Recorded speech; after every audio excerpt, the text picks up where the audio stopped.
இதுதான் ஆபத்து. நம்ம ஏன் அந்த சினிமாக்காரன் பின்னாடி போகக்கூடாது, சினிமாக்காரன் அரசியலுக்கு வரக்கூடாது, சினிமாக்காரன் ஆட்சி அதிகாரத்துக்கு வரக்கூடாது, நீ ஏன் மீண்டும் மீண்டும் சொல்கிறான்னா, அவனுக்கு வேறு எதை பற்றியும் கவலை கிடையாது. அவனுக்கு அது ஒரு சீன், மேடையில் பேசுகிறது ஒரு சீன், மீதி எல்லாமே அவனுடைய சுயநலம் மட்டும்தான். இது அப்பட்டமாக தெரியுது இல்லை? இன்றைக்கி நாட்டின் மிக முக்கியமான ஒரு பிரச்சனை, அதை முன்னெடுத்த ஒரு மாநிலம், களத்தில் வீதிக்கு வராங்க மாணவர்கள், அதை அங்கீகரிக்கணுமில்ல. இப்போ நீங்கள் ஜெயலலிதா மாதிரி நீங்கள் ஆட்சி செய்கிறது கிழிச்செய்கிறதெல்லாம் இருக்கட்டும், ஜெயலலிதாவுடைய கடைசி கால ஆட்சி இப்படி இருந்தது, அனுமதிச்சாங்க. இப்போ ஈழ பிரச்சனை தீவிரமடையும் போது காவல்துறைக்கு அவங்க கொடுத்த உத்தரவு என்ன? தடியே கையில் எடுக்கக்கூடாது, யாரும் கையில் கம்பு எடுத்துகிட்டு போகக்கூடாது, துப்பாக்கி அடிச்சுட்டு போகக்கூடாது, வெறும் கையில் போகணும். அது நாங்கள் இப்போ கைதாகி போகும்போது போலீஸ் பேசுவாங்க, இதை எங்களுக்கு மட்டும் ஃப்ரீ பண்ணி விட்டாங்கன்னா புலந்து எடுத்துருவோம், அவங்களெல்லாம் சின்ன சின்ன பசங்கள்லாம் சேட்டை பண்ணிட்டு இருக்கிறீங்க அப்படின்னு சொன்னாங்க. இப்போ அந்த மாதிரி அவங்க அனுமதிச்சாங்களே. மிக முக்கியமான பிரச்சனை கூடங்குளம் போராட்டம் ஸ்டேட் அனுமதிச்சுது. ரொம்ப எக்ஸ்ட்ரீமாக போகுது அப்படின்னு போதும் ஒரு கட்டத்தில் துணை ராணுவம் எல்லாம் அதுக்கப்புறம் அதை முடக்கினாங்க. அது வரைக்கும் போயிட்டே இருந்தது. தினசரி தொலைக்காட்சிகள் வந்துட்டு இருந்ததா இல்லையா கூடங்குளம் போராட்டம்? அந்த மாதிரி எல்லாத்தையும் அனுமதிக்கிறது செஞ்ச ஒரு கட்ட வரைக்கும் அனுமதிச்சாங்க. உங்களுக்கு என்னன்னு கேட்குறேன், நீ நீட்டுக்கு எதிரானவங்க தானே? ஆமா, எதிரானவங்க தான். பிஜேபிக்கு எதிரானவங்க தானே? ஆமா. அப்புறம் என்ன இப்போ எல்லாமே நடிப்பாது? அது ஒரு சீனா நடிப்பா? அது எப்படி சொல்றது? இப்போ எனக்கு கொடுத்துருக்கிற அறிக்கை கூட விரும்பத்தகாத. அது என்ன விரும்பத்தகாத? ஸ்டூடெண்ட் மேல திடீர்னு நடந்திருக்குது, மண்டை உடஞ்சிருக்குது, பெண்களை கையை காலை அடிச்சு உடைச்சிருக்கிறாங்க, நிறைய பேர் மருத்துவமனையில் இருக்கிறாங்க. சரி, நீ உங்களுக்கு மக்களை நீ மதிக்க மாட்டேன், ஸ்டூடெண்ட்டை மதிக்க மாட்டேன்னு வச்சுக்கோ. உங்களுக்கு ஆதரவு தந்த ஒரு கட்சி 4 எம்எல்ஏ கொடுத்து 2 அமைச்சர் பதவி வாங்கியிருக்கிறாங்க. அதோடைய தலைவர் அங்கே போய் அவரை போட்டு கீழே போட்டு ரோட்டில் போட்டு உருட்டிட்டு இருக்கிறாங்க. அது ராகுல் காந்தியை கைது செய்தது தவறுன்னு சொல்ல வேண்டியது தானே? விரும்பத்தகாத நிகழ்வான். எனக்கு அது கூட பெருசாக வலிக்கல. அத்தை ஊடகத்தில் சொல்லும்போது அது மாதிரி ஆக்ரோஷ கோபத்தோடு விஜய் விடுத்த அறிக்கையை விடுகிறான். அவர் கோபத்தோடு விடுத்தாரான்னு உனக்கு தெரியுமா? முதல்ல அதை படிச்சாரான்னு தெரியுமா? அதை ஜான் ஆரோக்கியசாமி தான் அப்லோட் பண்ணிட்டு இருக்கிறாரு. ஆக்ரோஷமா சொன்னாரு, கண்டிச்சிட்டாரு. அதுல கண்டனத்தையே காணும் ஐயா. ஒரு கண்டனம் இல்ல, அதுல சும்மா விரும்பத்தகாத விஷயம்னா எதுவுமே மென்ஷன் பண்ணாம நானும் ஒரு அறிக்கை விடுறேன், அது ரொம்ப நேரம் ஆயிடுச்சு, அதனால இது வச்சுங்க அப்படின்னு கொடுக்குற மாதிரி ஒரு அறிக்கை. கொடுக்கலன்னா தப்பா போயிருமே. இதுக்காக ஒரு கல்யாண வீடுன்னா மொய் எழுதுற மாதிரி, விருப்பம் இல்லைன்னா கூட 100 ரூபாய் மொய் எழுதிட்டு வருவாங்களா, அந்த மாதிரி ஒரு இது. இப்போ இதுல இப்போ நீங்க உங்க கட்சியின் பிரதிநிதி யாரையா அனுப்பியிருக்கலாம்ல. அனுப்பி ஆதவர்ஜினான்னு ஒருத்தர் இப்படி இவ்வளோ உயரமா இருக்கிறாருல்ல, போனோன்னா கேமராலாம் தூக்கிட்டு வருவாங்கல்ல, அவை பேசிட்டு வர வேண்டியது. நீங்க வாய்களே பேசுறாங்கல்ல, அங்க போய் பேச வேண்டியது. எல்லாம் பிஸியா இருக்கிறாங்க, நாளைக்கு படம் பேனர் கட்டணும். சரிங்க, ஃபிளைட்ல போயிட்டு ஃபிளைட்ல வாங்க, தனி விமானத்துல போக முடியல உங்களால? நீங்க தான் வசதி, ரொம்ப வசதியான ஆளுங்க. நீங்க ஜனாதிபதி பிரதமர் கூட அரசு இதுல வராங்க. நீங்க என்னமோ தனி விமானத்துல அம்பானி மாதிரி அதானி மாதிரி போறீங்க வரீங்க. சரி, அந்த மாதிரியா போயிட்டு வாங்களேன். ஒரு ஆதரவு தரன்னு சொல்ல வேண்டியதானே? ஆதரவு தரன்னு சொல்றதுக்கு என்னங்க பிரச்சனை? இல்லைங்க, சொல்லிடுறாரு இவரு, மினிஸ்டர் சொல்லிடுறாரு.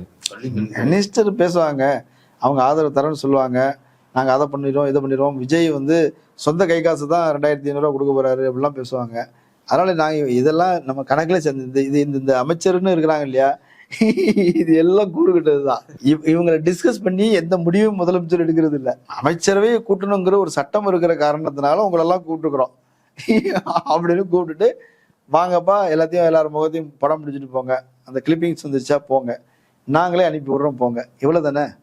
அவங்ககிட்ட இவர் பேசினாரா? அவங்க கருத்துக்களை ஒவ்வொரு துறை பற்றி கருத்துக்கள் சொல்லி இதெல்லாம் உட்காந்து ஒரு நோட்ஸ் எடுத்து அதெல்லாம் பட்ஜெட்ல இவர் கொண்டு வர போறாரா? அப்படிலாம் ஒரு இதுவும் கிடையாது. ஒரு சடங்கு. அந்த சொல்லுவாங்கல்ல, அம்மி மிதிச்சு அருந்ததி பார்க்கறது ஒரு கல்யாணத்துல ஒரு சடங்கு இருக்குது. அருந்ததி தெரியல, அப்படி சொல்லக்கூடாதுப்பா, தெரியுதுன்னு சொல்லணும் அப்படின்னு. அது மாதிரி வெளியே கேட்டாங்கன்னா அமைச்சரவை கூட்டம் நடந்துச்சுன்னு சொல்லணும். அது ஒரு சடங்கு. மற்றபடி அதிகாரிகள் அவங்க பாட்டில் போட்டுட்டு சார் கையெழுத்து போடுங்கன்னா கையெழுத்து போட போறாரு.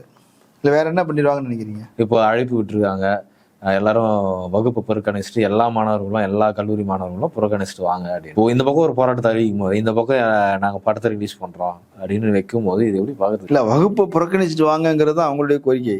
புறக்கணிச்சுட்டு தியேட்டருக்கு வாங்க அப்படிங்கிறாங்க அவங்க கோரிக்கை.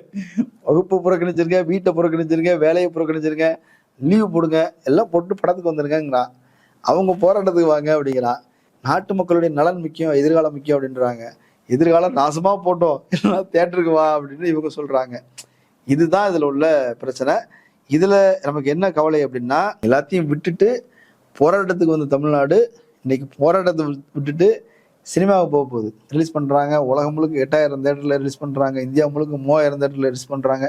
இந்த கதைகள் போயிட்டு இருக்குது. ஒரு பையன் இல்லை, ஒரு கும்பலாக வந்து அவங்க ட்விட்டர் ஸ்பேஸில் வந்து டிஸ்கஸ் பண்ணிட்டு இருக்கிறாங்க. இது திட்டமிட்டு ஜனநாயகன் படத்தை ரிலீஸ் பண்ண விடாமல் சதி நடக்குது, திமுக வந்து சதி பண்ணுறாங்க. முன்னாடியும் இப்படி தான் பண்ணாங்க, இப்போ இப்படி தான் பண்ணுறாங்க. அது போராட்டம் ஆரம்பிச்சு 20 நாள் ஆச்சாமா. எங்கள் அப்பா பேசிக்கிட்டு இருந்தார். அதனால் அப்போ போக வேண்டியது தானே, இப்போ ஏன் தூண்டி விடுறாங்க? இது ஜனநாயகத்துக்கு எதிரான சதி, தளபதிக்கு எதிராக சதி. இவன் எல்லாத்தையும் சதின்னே புரிஞ்சு வச்சிருக்கிறான். இப்போ என்னன்னா, அதிகாரத்தில் விஜய் இருக்கிறாரு, ஆனால் அவர் தான் விக்டிம். அவர் பாதிக்கப்பட்டவர் பக்கம் நிற்கிறேன்னு போகிறான். ஆனால் மாணவர்கள் இப்போ இருக்கிற தலைமுறைக்கு வந்து இப்போ அதே தலைமுறை தான் அங்கே போராடுது. இன்னொரு தலைமுறை இங்கே படம் பார்க்க போகுது. இது எப்படி புரிஞ்சுக்கிறது? நீங்கள் எப்படி பார்க்குறீங்க? இங்கே வந்து ஒரு பாதிப்பு உணர்ந்து பாதிப்புக்கு எதிராக போராடி இங்கே ஒரு செட்டில் லைஃப் உருவாக்கியிருக்கிறாங்க இல்லையா? இது உருவாக்குனதுக்கு பிறகு என்ன பண்ணோம் அப்படின்னா, இது சுகவாசியாக மாறிடும், அரசியலற்ற கூட்டமாக மாறிடும். அதுக்கு பிறகு வீணாக தான் போவோம். அப்புறம் மறுபடியும் விழுந்து பாதிக்கப்பட்டு கால் உடைஞ்ச பிறகு தான் மறுபடியும் ஆஸ்பத்திரிக்கு வருவாங்க. எல்லா சித்தாந்தங்களும் யாருக்கு? பாதிக்கப்பட்டவர்களுக்கு தானே. இவங்க நல்லா தானே இருக்கிறான். இப்போ இங்கே வேலையின்மைங்கிறது இருக்குதான்னா இருக்குது. எப்படி வேலையின்மை இருக்குது? அவன் ஸ்விக்கி ஓட்டுறேன், ஜொமேட்டோ ஓட்டுறேன், இன்ஜினியரிங் படிச்சிருக்கிறேன், எனக்கு வேலை கிடைக்கல, நான் இதில் ஓட்டி டெய்லி 30,000 ரூபா சம்பாதிக்கிறதுக்கு நான் வந்தேன், நான் 3 லட்சம் சம்பாதிக்க வேண்டியவனு கவலை விட்டுருக்கிறான். இவன் பிரச்சனை வேற. இதுக்கு நாங்கள் இலவச அரிசி போட்டோம், அதெல்லாம் இவங்ககிட்ட வேலையே செய்யாது. நீ வந்து எல்லா செக்டர்லையும் வளர்ந்துருக்குது. நான் ஜாதிய ரீதியாக சொல்கிறேன், வர்க்க ரீதியாக சொல்கிறேன், பிராந்திய ரீதியாக சொல்கிறேன். பின்தங்கிய மாவட்டங்கள்னு சொல்லக்கூடிய மாவட்டங்களில் கூட நிறைய மாற்றங்கள் எழுந்துருச்சு. தருமபுரி பின்தங்கிய மாவட்டம்னு சொல்கிறோம். அங்கே நிறைய பேர் பசங்க இன்ஜினியரிங் படிச்சிருக்கிறேன் அப்படின்றான். என்னடா இந்த கிராமத்துக்குள்ளேயா, மலையடிவாரத்துக்குள்ளேயா? ஆமாம், படிச்சுட்டு எங்கே வேலை செய்கிறேன் அப்படின்னா, பெங்களூரில் வேலை செய்கிறேன் அப்படின்றான், ஒசூரில் வேலை செய்கிறேன் அப்படின்றாங்க. இவ்வளோ மாற்றங்கள் எழுந்திருக்குதே. ஸோ இங்கே வந்து அது உரைக்கலை. ஏன் உரைக்கலைன்னா, இவன் அந்த அளவுக்கு போகலன்ற. இவன் கஷ்டங்கிறதுக்கு கூட இவனுக்கு வேலை வாய்ப்பு போட்டால் தான் கஷ்டம் இருக்குது.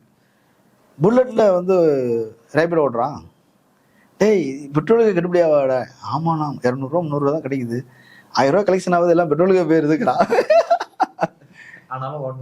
சரி, அதுக்குன்னு ஒரு வண்டி செகண்ட் ஹேண்ட்ல வாங்கிக்க வேண்டியது தானே.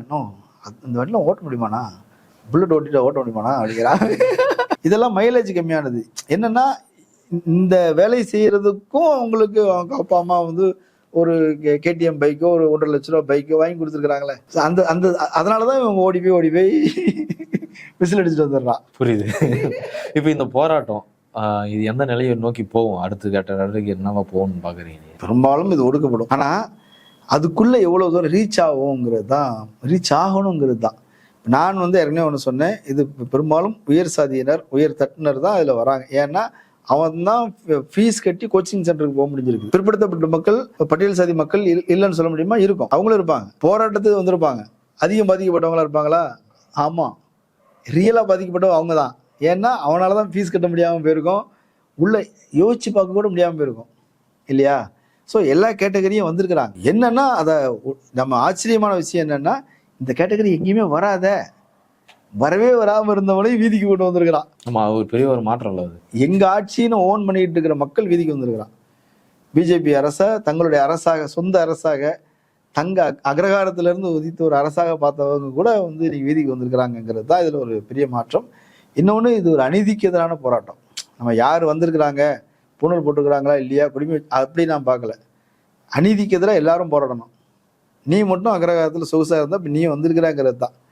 இது எதோடைய விளைவு அப்படின்னா, ஒரு சமூகத்தின் ஒரு இடைத்தட்டு மேல்தட்டு வரைக்கும் வீதிக்கு வருது அப்படின்னா, அந்த சமூகத்தின் பொருளாதார நிலைமை ஆக மோசமாகிட்டு இருக்குன்னு அர்த்தம்.